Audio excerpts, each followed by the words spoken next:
Elektromagnetni top je linearni elektromagnetni pospeševalnik. Drugo ime za elektromagnetni top je tudi Gaussova puška.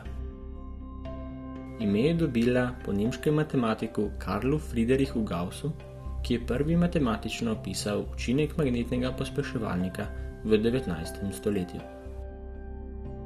Za začetek si poglejmo preprost eksperiment z neodimskimi magneti. Na razmaku 10 cm so v ravni liniji postavljeni 4 neodimski magneti, kot so uporabljeni v računalniških diskih. Pred vsakim od 4 magnetov stojita po 2 železni kroglici. Nato proti drugi strani prvega magneta potisnemo še eno železno kroglico, ki začne pospeševati proti magnetu. Ko se zaleti v magnet, se prenese kinetična energija na tretjo kroglico, ki se odlepi od druge in se začne kotaliti in pospeševati proti drugemu magnetu. Tudi tukaj se kroglica zaleti v magnet in ponovno sproži verižno reakcijo. Z vsakim nadaljnjim korakom se hitrost kroglice poveča in na koncu z veliko hitrostjo zadnja kroglica odleti proč.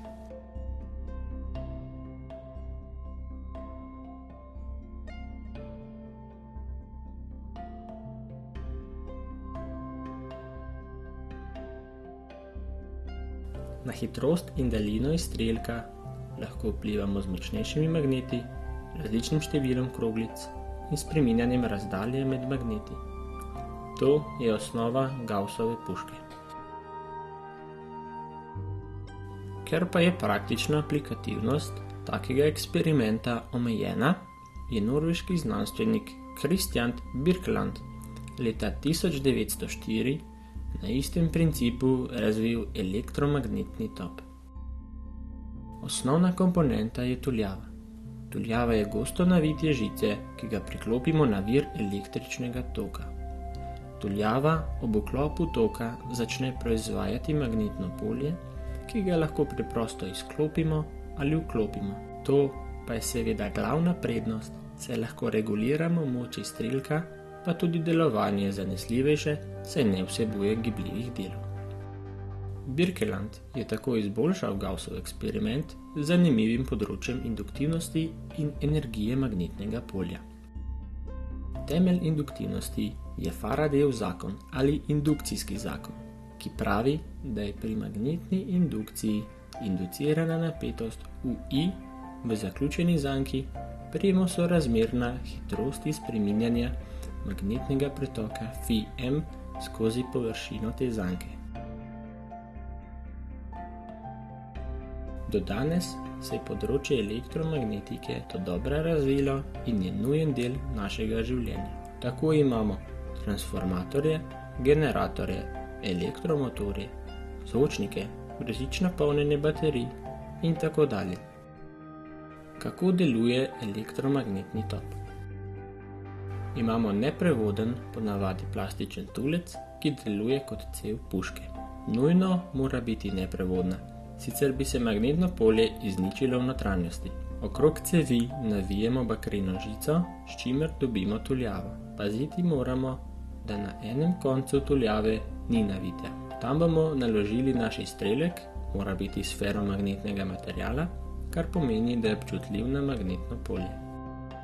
Ko položimo izstrelek v cev pred tuljavo in skozi tuljavo spustimo kratek električni pulz, ustvarjeno magnetno polje potegne železni izstrelek proti središču tuljave.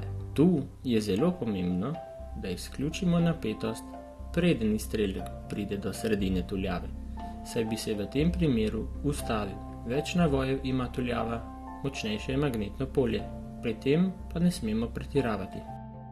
Za večji domet in hitrost lahko zaporedno vežemo več takih tuljav, ki se prižgejo in ugašajo po vrsti ena za drugo.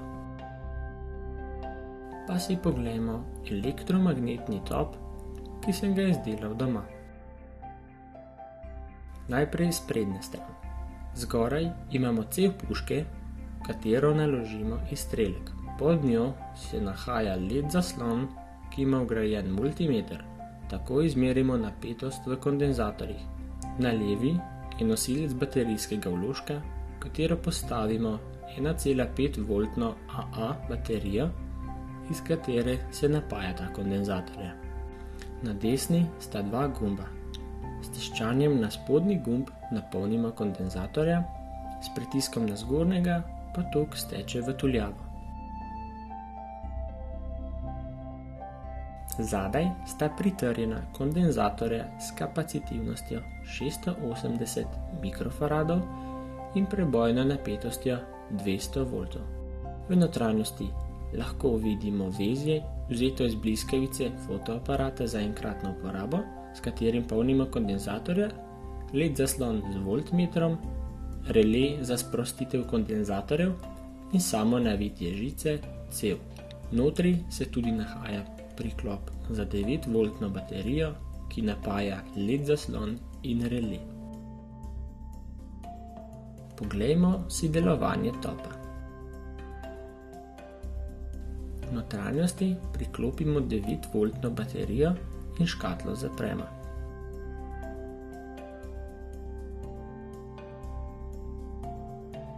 Prikaže se LED prikazovalnik. Spredaj priklopimo 1,5 voltno baterijo. S tiščanjem na spodnjo tipko napolnimo kondenzatorja na napetost, ki se izpisuje na prikazovalniku. Ko dosežemo želeno napetost, spustimo spodnjo tipko in pritisnemo zgornjo.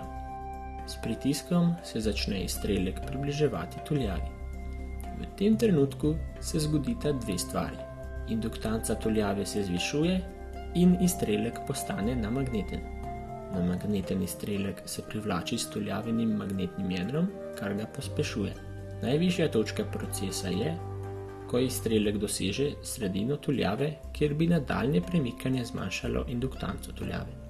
Na tej točki tok skozi tuljavo prekinemo, da preprečimo zaustavljanje izstrelka z nadaljnjo privlačnostjo s tuljavnim magnetnim jedrom.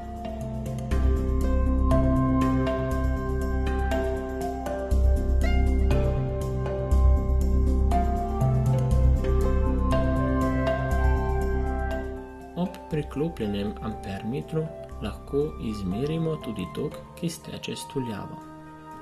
Pri 102 voltih je tak tok 324 mA. Preprost izračun nam poda, da je moč elektromagnetnega topa 33 W. Praktična uporaba. Prva zelo očitna uporaba je kot orožje. Ameriška agencija za vojaške raziskave DARPA je razvila 45-stopenjski minomet, ki vsako mino izstreli z 1,6 MJ kinetične energije.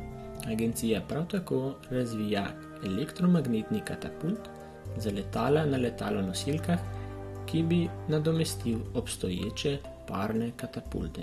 NASA je že leta 1975 sestavila predlog izstrelitvene ploščadi za rakete na osnovi elektromagnetnega topa, ki bi tehtal 4000 ton in bi v svojem delovnem obdobju na Luno prenesel 10 milijonov ton opreme za kolonizacijo tega naravnega satelita. Poleg tega pa bi uporabili ploščad tudi za izstrelitev umetnih telekomunikacijskih satelitov brez uporabe potratnih in okolju škodljivih raket.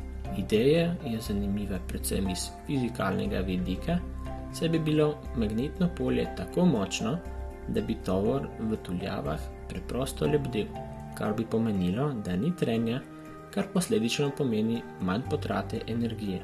Kljub temu, največji problem pri elektromagnetnem topu še vedno predstavlja velika poraba električne energije, saj trenutni topovi dosežejo kvečjemu 22% izkoristek, to pa je prevelika cena v primerjavi z alternativami. Drugi problem pa je, da pri velikih topovih nastalo magnetno polje ustvari močan elektromagnetni puls, kar pa lahko uniči vse elektronske komponente v okolici.